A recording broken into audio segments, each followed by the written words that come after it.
Student, today we will continue our chapter first in geography.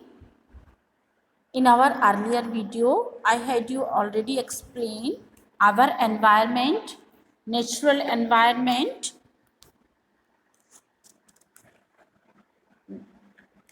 In our natural environment, topic lithosphere, hydrosphere, atmosphere, biosphere. I had already explained you. Today we will continue our topic biosphere. Life exists only in a narrow zone where land, lithosphere, water, hydrosphere and air, atmosphere come in contact with each other.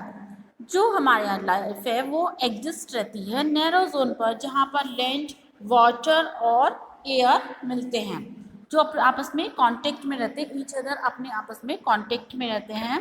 This domain is called the biosphere and this make the earth a unique planet in the solar system. ये इसीलिए इसको biosphere को एक unique planet, अर्थ को हमारे solar system में अर्थ को एक यूनिक प्लैनेट के नाम से जाना जाता है. Living beings exist only in the biosphere.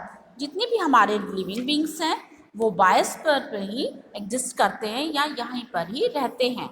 All living organisms are interdependent as well as dependent on the biosphere for their existence. सभी लिविंग ऑर्गेनिज्म ये आपस में इंटरडिपेंडेंट हैं बायोस्फीयर में अपनी एग्जिस्टेंस के according. The entire biosphere is composed of several distinct zones and each zones has its own physical environment, plant and animal life. These are called ecosystem. इसे हम ecosystem के नाम से जानते हैं. Several ecosystem exist in the biosphere. बहुत सारे different ecosystem हमारे बायोस्फीयर में हैं. All biotic organisms in an ecosystem are dependent on each other and also interact with the abiotic environment. सभी बायोटिक ऑर्गेनिज्म इकोसिस्टम में आपस में इंटरडिपेंडेंट हैं और ये अबायोटिक एनवायरनमेंट से भी इंटरेक्ट होते हैं. The study of relationship between living organisms and their surrounding is called ecology. इसे हम इकोलॉजी के नाम से जानते हैं. Ecology is the term which means our home. Ecology एक ऐसा वर्ड है जिसका मीनिंग है हमारा घर. It is drive from a Greek word oikos. ये ग्रीक वर्ड ओकोज से मिलकर बना है. It help us to understand how such a wide variety of life form depend upon non-living things and are influenced by their interaction with their environment. ये help करता है हमें wide जो हमारा ये एनवायरनमेंट है, हमारी जो वाइड वैरायटी ऑफ लाइफ जो डिपेंड होती है नॉन लिविंग थिंग्स के ऊपर और ये इंटरेक्ट होता है हमारे एनवायरनमेंट से, उसके ऊपर उसको समझने में हमारी हेल्प करता है. An ecosystem is the central feature of ecology. Ecosystem ecology की सेंट्रल फीचर है या उसकी केंद्रीय विशेषता है. Now we take our topic human environment. Human environment मानवीय वातावरण. Human beings form the most important part of the environment.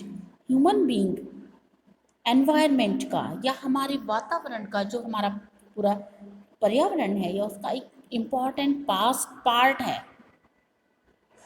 They not only interact with in the environment but also modify in it according to their needs. ये सिर्फ हमारे वातावरण को ही interact नहीं करते हैं बल्कि लेकिन ये हमें हमारी नीड्स को भी मॉडिफाई करने में लाभकारी है. Early man lived in the natural environment and adapted himself to the nature around him. Early human या पूर्व मानव जो है वो भी हमारे नेचुरल एनवायरनमेंट में ही रहता था और अडेप्ट करता है उसके नेचर का जो भी अराउंड उसके चारों तरफ था उसी में ही वो सभी अपनी नीड्स को कंप्लीट करता था। But when today is different, लेकिन आज बिल्कुल वातावरण हमारा डिफरेंट है।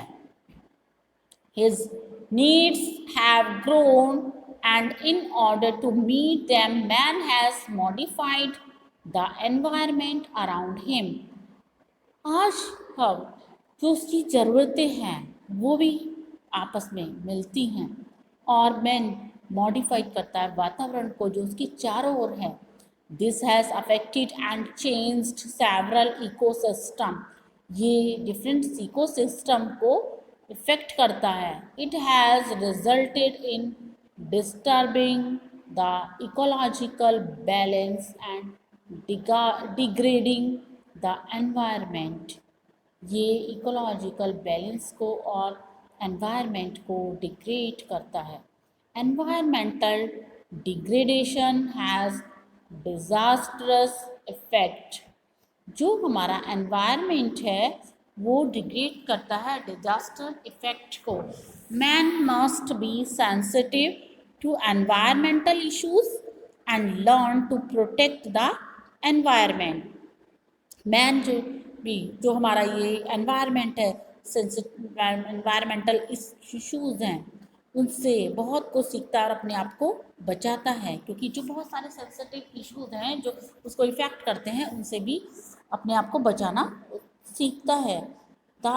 He must maintain balance between natural and human environment and learn to live in harmony with nature. और वो इस मेंटेन करता है, अपने उसमें बैलेंस बनाता है और नेचुरल प्रकृति को इस एनवायरनमेंट में बहुत कुछ सीखता है अपने आपको इस नेचर में खुश रखने के लिए।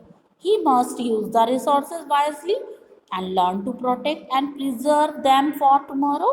वो अपने रिसोर्सेज को वाइजली या बुद्धिमानी से यूज़ करना सीखता है और उनको प्रोटेक्ट करना भी सीखता है और प्रिजर्व सुरक्षित करता है आगे के लिए।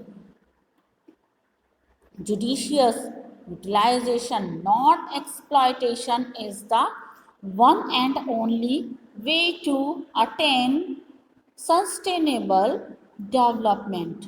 जो हमारे जुडिशियस यूटिलाइजेशन है, ना ही वो हमारा एक्सप्लॉयटेशन करते हैं और एक के बाद सिर्फ सस्टेनेबल डेवलपमेंट को भी अटेन करते हैं। Human being equipped with greater level of understanding and high level of intellectual capability alone can save the natural balance in the environment।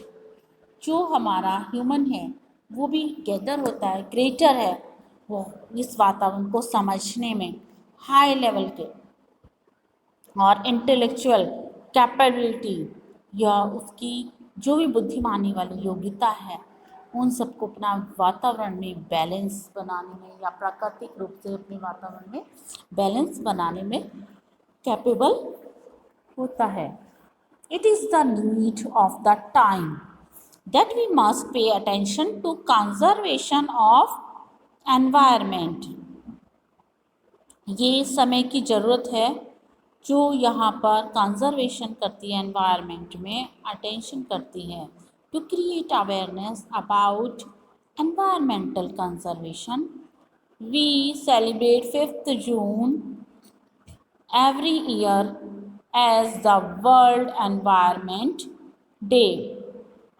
इसको अवेयरनेस करो, क्या हमें उससे सावधान रहने के लिए अपने एनवायरनमेंट को कंजर्व करना है या संरक्षित करना है। इसलिए हम हर 5th जून को हर साल वर्ल्ड एनवायरनमेंट डे सेलिब्रेट करते हैं और ना वर्ल्ड एनवायरनमेंट डे इसीलिए अपने एनवायरनमेंट को सुरक्षित करने के लिए सेलिब्रेट किया जाता है।